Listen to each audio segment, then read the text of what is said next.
রাজধানী আগরতলা শহরে মঙ্গলবার থেকে পথ চলা শুরু হলো শ্যামসুন্দর জুয়েলারি কোম্পানির ডায়মন্ডের নতুন শোরুমের। এদিন রাজ্যের পর্যটন মন্ত্রী সুশান্ত চৌধুরী শ্যামসুন্দর জুয়েলারি কোম্পানির ডায়মন্ডের নতুন শোরুমের আনুষ্ঠানিকভাবে উদ্বোধন করেন।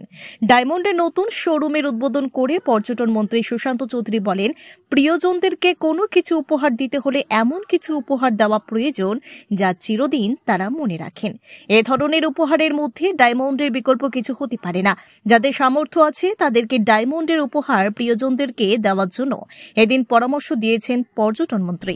আমরা যারা নিজেদের প্রিয়জনকে কিছু গিফট দিতে চাই, আমরা গোল্ড প্রদান করি। যারা একটু অ্যাফোর্ড করতে পারে তারা ডায়মন্ড প্রদান করে। কিন্তু যারা গিফট দেবে বা যাদেরকে গিফট দেবে, এমন কিছু দেওয়া উচিত যেগুলো মেমোরেবল থাকে প্রত্যেক দিন, এবং চলার পথে এগুলো আমরা কেউ থাকবো না, কেউ থাকে না, কিন্তু জিনিসগুলো থেকে যায়, স্মৃতিগুলো থেকে যায়। সেই স্মৃতি হিসাবে যেন আমাদের মধ্যে থেকে যায় একটা আগামী দিনগুলোতে। তার থেকে ডায়মন্ডের থেকে আর ভালো কিছু জিনিস আছে বলে মনে হয় না। রথযাত্রার দিন শ্যামসুন্দর কোম্পানি জুয়েলার্সের পথ চলা শুরু। দেখতে দেখতে 65 বছর পার হয়ে গেছে।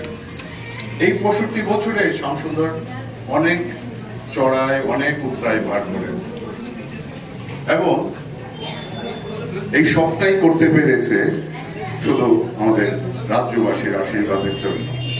এবং এই চলার পথে সে নানা ধরনের গয়নার কালেকশন, নতুন ধরনের গয়নার কালেকশন সবার সামনে নিয়ে এসেছে। এইরকমই একটি নতুন গয়নার কালেকশন নিয়ে, যেটা তরুণ তরুণীর জন্য